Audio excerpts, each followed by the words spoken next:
नमस्कार, मैं हूं राज और आप देख रहे हैं प्योर पॉलिटिक्स। अभी तक जो बात कही जा रही थी कि ट्रंप ने जो सोचकर भारत के ऊपर 50% टैरिफ लगाया है वो सफल नहीं हो सकता, क्योंकि भारत की इकॉनमी डोमेस्टिक कंजम्पशन से ड्राइव होती है, घरेलू मांग से ड्राइव होती है, वो कोई एक्सपोर्ट से ड्राइव नहीं होती है। निर्यात से भारत की इकॉनमी नहीं चलती, उससे भारत की जीडीपी नहीं चलती। ये बात जो अब तक कही जा रही थी उस बात पर अब मुहर लग गई है। जी हाँ, उस बात पर दुनिया की प्रतिष्ठित rating agency Standard and Poor's Global Ratings ने मुहर लगा दी है। S&P ग्लोबल रेटिंग्स ने यह ऐलान कर दिया है कि ट्रंप टैरिफ का भारत की अर्थव्यवस्था पर कोई निगेटिव असर नहीं पड़ेगा और भारत की विकास यात्रा पहले की तरह निर्बाध जारी रहेगी। मैं आज आपको विस्तार से बताऊंगा कि S&P ग्लोबल रेटिंग्स ने भारत पर ट्रंप टैरिफ के असर के बारे में क्या कहा है। इसके अलावा मैं आपको यह भी बताऊंगा कि कैसे ट्रंप की बौखलाहट धीरे धीरे बढ़ती जा रही है। ट्रंप के अनर्गल बयानबाजी को भारत ने और प्रधानमंत्री नरेंद्र मोदी ने बिल्कुल इग्नोर कर दिया है। मैसेज यह है कि भाई जो कहना है कहते रहो, हमारे ऊपर कोई फर्क नहीं पड़ता, क्योंकि हम तुम्हारे दम पे नहीं है, भारत अमेरिका के दम पे नहीं है। ये मैसेज बहुत क्लियर है। वहीं ये जो ब्रिक्स है वो अब डॉलर को चैलेंज करने का मन बना चुकी है। आप जान लीजिए आने वाले दिनों में ब्रिक्स डॉलर को बिल्कुल चैलेंज करने जा रहा है और भारत ने भी अभी कुछ ऐसा किया है जिससे कि ये मैसेज साफ गया है कि भारत अब ये चाहता है कि रुपए में ज़्यादा से ज़्यादा ट्रेड हो, तो पूरा ब्रिक्स मिल करके इस डॉलर को बर्बाद करेगा। ये तो आप तय मानिए आने वाले दिनों में मैं इस पर भी आपको बताऊंगा। जैसा मैंने कहा, भारत, रूस, चीन और ब्राजील डॉलर को बिल्कुल खत्म करना तो नहीं कहेंगे, लेकिन अंतर्राष्ट्रीय जो ट्रेड है उससे किनारे लगाने के लिए डॉलर को गंभीरता से विचार कर रहे हैं और इन सब के बारे में मैं आपको आज विस्तार से बताऊंगा। सबसे पहले बात करते हैं Standard and Poor's Global Ratings की। देखिए, सबसे बड़ी खबर तो यही है कि Standard and Poor's Global Ratings ने ना सिर्फ ये कह दिया है कि भारत के ऊपर ट्रंप टैरिफ का कोई असर नहीं पड़ेगा, बल्कि उसने भारत की सोवरेन रेटिंग को भी बढ़ा दिया है। BBB निगेटिव से BBB पॉजिटिव कर दिया है। अब समझिए कि ट्रंप के मुंह पर एक बड़ा तमाचा है। कहाँ तो ट्रंप ये सोच रहे थे कि भारत की इकॉनमी बर्बाद हो जाएगी, डेड इकॉनमी तक कह दिया था, लेकिन S&P ग्लोबल रेटिंग्स ने ये जो मैसेज दिया है वो दरअसल ट्रंप के लिए भी मैसेज है कि आप कितनी भी कोशिश कर लो, भारत की इकॉनमी को आप नुकसान नहीं पहुंचा सकते। देखिए, S&P का ये कहना है कि ये जो उसका जो स्टेबल आउटलुक है, साथ में उसने भारत के लिए कहा है कि भारत का जो आउटलुक है वो स्टेबल है। मतलब वो ये कह रहा है कि भारत की इकॉनमी जो है वो उसमें एक स्थिरता दिख रही है, कोई घबराहट उसमें नहीं दिख रही है, कोई जिगजैग उसमें नहीं है। इकॉनमी जो है बिल्कुल अपने नियत गति से आगे बढ़ रही है, स्टेबल है, स्थिर है। और उसकी वजह वो ये बता रही है कि भाई भारत में एक पॉलिसी कंसिस्टेंसी है, जो इकोनॉमिक पॉलिसी जो बनाई जा रही है उसमें एक निरंतरता है। और आपको पता है पॉलिसी में निरंतरता तब होती है जब एक मजबूत सरकार देश में होती है। और आपको पता है पिछले 11 साल से भारत में एक मजबूत सरकार है, नरेंद्र मोदी की मजबूत सरकार है। ये और बात है कि इस बार 240 सीटें ही सिर्फ भारतीय जनता पार्टी को आई, लेकिन फिर भी एनडीए को कुल मिलाकर के 292-93 सीटें हैं। और ये कांग्रेस जो ये उम्मीद कर रही थी कि चूंकि इस बार नीतीश कुमार और चंद्रबाबू नायडू के समर्थन से सरकार चल रही है तो शायद सरकार हिलती डुलती रहेगी, वो भी बिल्कुल गलत साबित हुआ है। बिल्कुल आराम से सरकार चल रही है और मजबूती से सरकार चल रही है। तो स्टैंडर्ड एंड पुअर्स की ग्लोबल रेटिंग्स ने इसको स्वीकार किया है कि भारत में एक मजबूत सरकार है और उसकी वजह से पॉलिसी कंसिस्टेंसी है।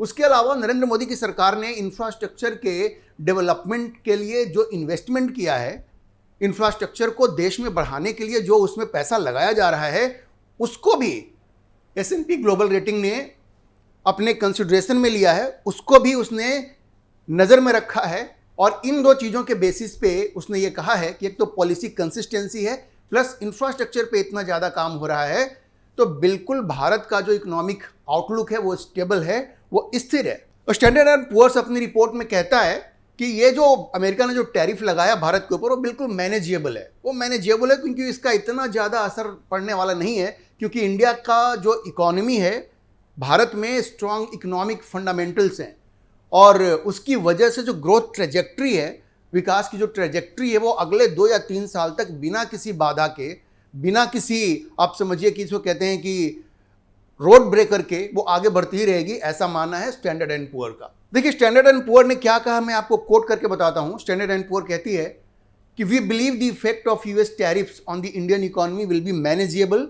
India is relatively less reliant on trade and about 60% of its economic growth stems from domestic consumption. जैसा मैंने कहा, भारत की जो इकोनॉमी है डोमेस्टिक कंजम्पशन से चलती है, वो ट्रेड से नहीं चलती, इंटरनेशनल ट्रेड से नहीं चलती है। आगे ये रिपोर्ट कहती है कि we expect that in the event India has to switch from importing Russian crude oil, the physical cost if fully borne by the government will be modest given the narrow price differential between Russian crude and current international benchmarks। वो ये भी कह रही है कि भाई देखिए, ये जो अगर भारत रूस से अगर तेल आयात करना बंद भी कर दे, इंटरनेशनल मार्केट से भी ले, तो कोई बहुत ज़्यादा फर्क नहीं पड़ेगा, क्योंकि जो डिफरेंस है वो सरकार आसानी से उसको उठा सकती है। तो भारत की इकोनॉमी पे इन सारे जो टैरिफ लगाया जा रहा है अमेरिका की तरफ से, उससे कोई फर्क नहीं पड़ेगा। स्टैंडर्ड एंड पुअर्स अपनी रिपोर्ट में ये बात साफ साफ कह रही है। देखिए रिपोर्ट ये भी कहती है कि सिर्फ अमेरिका जो है, भारत की जीडीपी में ज़्यादा से ज़्यादा जो कंट्रीब्यूशन है अमेरिकी ट्रेड का भारत के साथ, वो 2% का है, ज़्यादा से ज़्यादा टोटल जीडीपी की हम बात करें तो। और इसलिए तो कोई भी ज़्यादा फर्क नहीं पड़ने वाला है। जो ऑल्टरनेटिव मार्केट्स हैं ट्रेड के लिए, वो इंडिया आसानी से खोज सकता है। और भारत में शशि थरूर ने भी इस बात को कहा है कि जो ट्रेड हम अमेरिका को करते हैं, एक्सपोर्ट जो करते हैं, वो आसानी से हम ऑल्टरनेट मार्केट खोज करके और अमेरिका की तरफ से जो टैरिफ लगाया गया है उसको हम लोग नलीफाई कर सकते हैं। अच्छा देखिए, ये जो स्टैंडर्ड एंड पुअर्स की जो रिपोर्ट है, ये ट्रंप के मुंह पे बहुत बड़ा तमाचा है, क्योंकि याद कीजिए ट्रंप ने कहा था कि भारत की इकोनॉमी डेड इकोनॉमी है। आप समझ रहे हैं? और स्टैंडर्ड एंड पुअर्स कह रही है कि भारत की इकोनॉमी जो है बिल्कुल स्टेबल है, रेटिंग भी बढ़ा दी है, BBB निगेटिव से BBB पॉजिटिव कर दिया है। तो ये ट्रंप के मुंह पे बहुत बड़ा तमाचा है, आप ये समझ लीजिए। और ट्रंप जो ये सोच रहे थे कि भारत के ऊपर दबाव बना करके भारत की इकोनॉमी को हम डिरेल कर देंगे, वो स्टैंडर्ड एंड पुअर कह रहा है कि वो बिल्कुल नहीं होने वाला है, बिल्कुल नहीं होने वाला है। तो ये ट्रंप के लिए मैसेज बिल्कुल साफ है। अच्छा मैं आपको बताऊं कि ट्रंप की बौखलाहट भारत को लेकर के ना ये बढ़ती ही जा रही है, क्योंकि प्रधानमंत्री मोदी ने जिस तरह से ट्रंप की धमकियों को इग्नोर किया है, उससे ट्रंप जो है ना, वो एक जो जिल्टेड लवर, आप समझते हैं ना जिल्टेड लवर, वो जिल्टेड लवर की तरह बौखला रहे हैं, उसी तरह का व्यवहार कर रहे हैं। अब देखिए, अब वो पुतिन का गुस्सा भारत पर निकाल रहे हैं। वहाँ के जो ट्रेजरी सेक्रेटरी हैं स्कॉट बिसेंट, उन्होंने क्या कहा है पता है आपको? उन्होंने कहा है कि भारत पे हम और टैरिफ लगाएंगे 50% से भी ज़्यादा, अगर ये पुतिन और ट्रंप की जो बातचीत होने वाली है यूक्रेन युद्ध को लेकर के, अगर वो सफल नहीं होती है, तो एक तरह से समझिए उसका खामियाजा या उसका बदला वो भारत से चुकाएंगे और भारत पे टैरिफ और भी बढ़ा देंगे। अब सोचिए, वो पुतिन का गुस्सा, ज़ेलेंस्की का गुस्सा वो भारत पे निकाल रहे हैं, क्योंकि पुतिन ने बहुत साफ कह दिया है कि वो कोई कंसेशन नहीं करने जा रहे हैं। जो ज़मीन उनके पास है यूक्रेन की, वो लौटाने नहीं जा रहे हैं, बिल्कुल साफ कह दिया पुतिन ने। तो ये पुतिन और ट्रंप की जो बातचीत होने वाली है अलास्का में, वो सफल हो पाएगी, इसके चांसेस बहुत ही कम है, क्योंकि ज़ेलेंस्की ने भी कह दिया है कि भाई ये पीस अग्रीमेंट के नाम पे ये नहीं हो सकता कि हमारी ज़मीन जो रूस ने छीन ली है वो हम वापस न लें और हमें ये कह दिया जाए कि भैया आप ज़मीन को भूल जाइए, तो हम मानने वाले नहीं हैं। पुतिन कह रहे हैं कि हम जो ज़मीन हथिया लिए हैं वो हम देंगे नहीं। तो ये कोई रास्ता निकल पाएगा, इसकी संभावना बहुत ही कम है। और ट्रंप अब भारत को धमकी दे रहे हैं। उनके ट्रेजरी सेक्रेटरी कह रहे हैं कि अगर ये यूक्रेन और रूस के बीच में ये अग्रीमेंट नहीं होता है तो उसका खामियाजा भारत को भुगतना पड़ेगा। बताइए भारत इसमें कहाँ है? भारत तो कहीं है ही नहीं। अच्छा मैं आपको बताऊं, एक वाशिंगटन पोस्ट में एक रिपोर्ट छपी है जिसमें ये कहा गया है कि अभी जो भारत के मामलों के जो एडवाइज़र हैं डोनाल्ड ट्रंप के, रिकी गिल, वो भी भारत में आए हुए थे और उनकी यहाँ पे कुछ लोगों से बातचीत हुई है। और उस बातचीत में उन्होंने बड़ा ये कहा कि भाई आप लोग, जैसे एक तरह से उनका ये कहना था कि आप क्यों नहीं मान लेते कि ट्रंप ने ये भारत पाकिस्तान का सीज फायर करवाया है। मतलब उनके कहने का मतलब ये था, रिपोर्ट ये कहती है कि उन्होंने आश्चर्य व्यक्त किया, उनका ये कहना था कि भाई आप लोग इस चीज़ को लेकर के इतने पर्टिकुलर क्यों हैं कि ये जो सीज फायर हुआ वो कैसे हुआ, मतलब आप इसको लेकर के बहुत रिजिड मत होइए। मतलब इनडायरेक्टली वो ये कह रहे हैं कि आप मान लीजिए कि ट्रंप ने ये सीज फायर करवाया। आप देखिए बात घूम फिर के वहीं आ गई जो हम लोग बार बार कह रहे हैं कि ये भारत ने चूंकि इस बात को नहीं माना कि सीज फायर में ट्रंप का कोई रोल था, और उससे ट्रंप को ऐसा लगता है कि उनको जो नोबेल पुरस्कार पाने की जो उनकी इच्छा थी उससे वो धूमिल हो गई है। तो ये रिकी गिल ने, ये वॉशिंगटन पोस्ट में जो स्टोरी छपी है उससे भी यही पता चल रहा है कि ट्रंप के मन में जो असली कसक है वो नोबेल प्राइज एक तरह से उनके हाथ से निकलने की, ये जो दर्द है, जो कसक है, वही मेन है। क्योंकि उनको ऐसा लगता है कि भारत नहीं मानेगा तो भारत पाकिस्तान के बीच में अगर कोई सीज फायर करवा दे तो वो तो बन ही जाएगा मतलब नोबेल प्राइज का हकदार।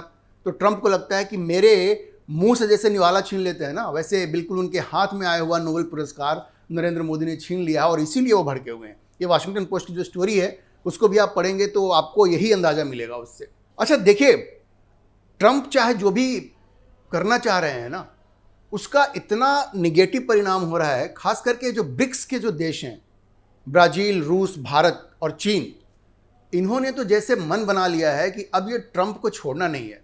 आपको पता है ये इतना लोभी आदमी है ट्रंप, उसने क्या कहा एनवीडिया को, जो आपको पता है एनवीडिया चिप्स बनाती है, उसने कहा कि तुम चीन को जितने भी चिप्स बेचोगे उसका 15% तुम सरकार को दोगे, अमेरिकी सरकार को दोगे। आप समझ रहे हैं, वहां भी कमीशन चाहिए ट्रंप को। लेकिन चीन ने क्या कहा, उसने अपनी टेक्नोलॉजी कंपनियों को कह दिया है कि तुम्हें एनवीडिया से चिप खरीदने की जरूरत नहीं है, क्योंकि उनको ये खबर मिली है कि वो आकर के एक तरह से इंटेलिजेंस के लिए, वो उनकी सुरक्षा के लिए, साइबर सिक्योरिटी के लिए वो खतरा बन जाएगी। तो ये देखिए, चाइना जो है ना वो कभी ट्रंप से डरता नहीं है और इसलिए ट्रंप, आप देखिए 90 दिन का फिर से उन्होंने उनको विंडो दे दिया है, बढ़ा दिया है कि हम अभी उतना टैरिफ आपके ऊपर नहीं लगाएंगे। तो ये ख्याल ये जो है कि भारत को भी चीन से सीखना चाहिए और बिल्कुल तन के खड़ा होना चाहिए ट्रंप के सामने। चीन ने भी ये दिखाया है। और दूसरी बात, चीन ने साफ साफ कह दिया कि भाई रूस से तो हम तेल खरीदते रहेंगे, जो करना है कर लो। भारत से ज़्यादा तेल तो चीन खरीदता है। तो जैसा मैंने कहा, एक विचार है कि भारत को भी चीन की तरह ट्रंप को साफ साफ कह देना चाहिए। भारत कहता नहीं है, मोदी बोलते नहीं है, चीन तो कह देता है। लेकिन यह भी तय है कि भारत ने भी ये साफ कर ही दिया है कि वो तेल खरीदेगा। लेकिन चीन ने, चूंकि चीन सबसे बड़ा ग्राहक है ऑयल का रूस से, तो उसने भी ये साफ कह दिया अमेरिका के सामने दबने को चीन भी तैयार नहीं है।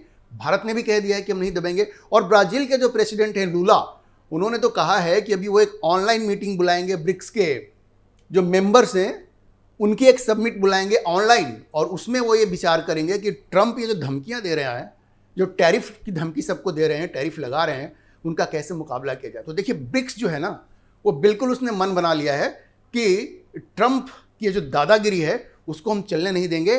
और जितने भी इसके जो देश हैं मेन ब्राज़ील, भारत, चीन, रूस, ये सब मिल करके इन्होंने मन बना लिया है कि ट्रंप को अब चैलेंज करना है। मैं आपको ये भी बता दूं कि ब्रिक्स में नए नए देश भी अब आना चाह रहे हैं। 35 देशों ने तो आवेदन कर रखा है, अभी 10 देश है ना।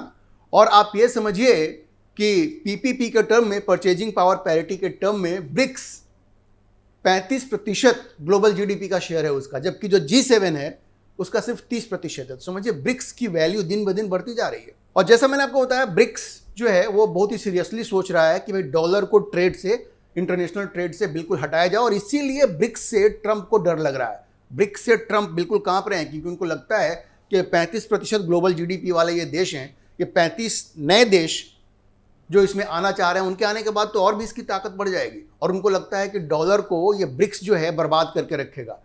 और भारत से इसलिए भी नाराजगी है कि तुम ब्रिक्स के मेंबर क्यों हो। तो भाई तुम डिसाइड करोगे कि भारत ब्रिक्स का मेंबर होगा कि नहीं होगा। भारत तो क्वाड का भी मेंबर है, ब्रिक्स वालों ने तो कभी नहीं कहा कि तुम क्यों क्वाड के मेंबर हो। तो ट्रंप जो है ना एक तरह से थर-थर कांप रहे हैं ब्रिक्स के नाम से, क्योंकि उनको लगता है कि ब्रिक्स जो है वो डॉलर की बादशाहत को खत्म कर देगा। अच्छा, इसके साथ मैं आपको ये बता दूं कि भारत ने भी ये कोशिश शुरू कर दी है कि इंटरनेशनल ट्रेड जो है वो रुपए में हो, भारतीय रुपए में हो। और रिजर्व बैंक ने ऐसे गाइडलाइंस बनाए हैं कि जो ट्रेडर्स हैं वो रुपए में ट्रेड कर सकें। अभी नई गाइडलाइन आई है रिजर्व बैंक ऑफ इंडिया की। तो आप समझिए भारत भी ये कोशिश कर रहा है कि ज़्यादा से ज़्यादा इंटरनेशनल ट्रेड जो है वो अब रुपए में हो। और ब्रिक्स की तो ये कोशिश है ही। तो समझिए डॉलर की जो बादशाहत है ना, इसको खत्म होने में अब ज़्यादा समय नहीं लगेगा, क्योंकि ये सबके निशाने पर आ गया है। खास करके तब जब ट्रंप ने इसको एक इश्यू बना दिया है और वो सब लोगों को डराते धमकाते चल रहे हैं। अच्छा, मैं आपको ये भी बता दूं कि ट्रंप की घेराबंदी करने की ये मोदी की जो योजना है वो पूरी तरह से सफल होती दिख रही है। अभी देखिए वांग यी आने वाले हैं, चीन के जो विदेश मंत्री, वो भी भारत आएंगे। भारत और चीन ये कोशिश कर रहे हैं कि दोनों के बीच ये जो बॉर्डर का जो डिस्प्यूट है उसको जल्द से जल्द सुलझाया जाए। उनकी बातचीत अजीत डोभाल के साथ होगी। उसके साथ ही जयशंकर अभी मॉस्को जाने वाले हैं, क्योंकि पुतिन भारत आने वाले हैं। उसकी तैयारी के लिए वो वहाँ जा रहे हैं कि पुतिन का जो दौरा है उसको फाइनल किया जाए, उसके सारे एजेंडा को तय किया जाए। और पुतिन जब भारत आएंगे तो रक्षा समझौता बिल्कुल होने वाला है। Su-57E से लेकर के तमाम मिसाइल्स जो हैं और S-500, S-400 सब पे चर्चा होगी। बहुत बड़ी डिफेंस डील होने वाली है। पुतिन जब भारत आएंगे तो भारत के साथ ये होगा। तो आप समझिए कि ट्रंप जो है ना, उनके लिए बिल्कुल मुश्किल वक्त आ रहा है। वो भारत को डरा रहे थे कि तुम रूस के साथ डिफेंस डील मत करो। भारत ने कह दिया है कि हम तेल भी खरीदेंगे और डिफेंस डील भी करेंगे। अभी पुतिन को आने दीजिए, आप देखिए कितनी बड़ी डिफेंस डील होती है। और अभी सितंबर में ये जो SCO की मीटिंग होने वाली है चीन में, उसमें आप देखिए नरेंद्र मोदी भी जाएंगे, उधर से पुतिन भी आएंगे और जिनपिंग तो वहाँ रहेंगे ही। और इन तीनों की RIC की मीटिंग भी होने की संभावना है।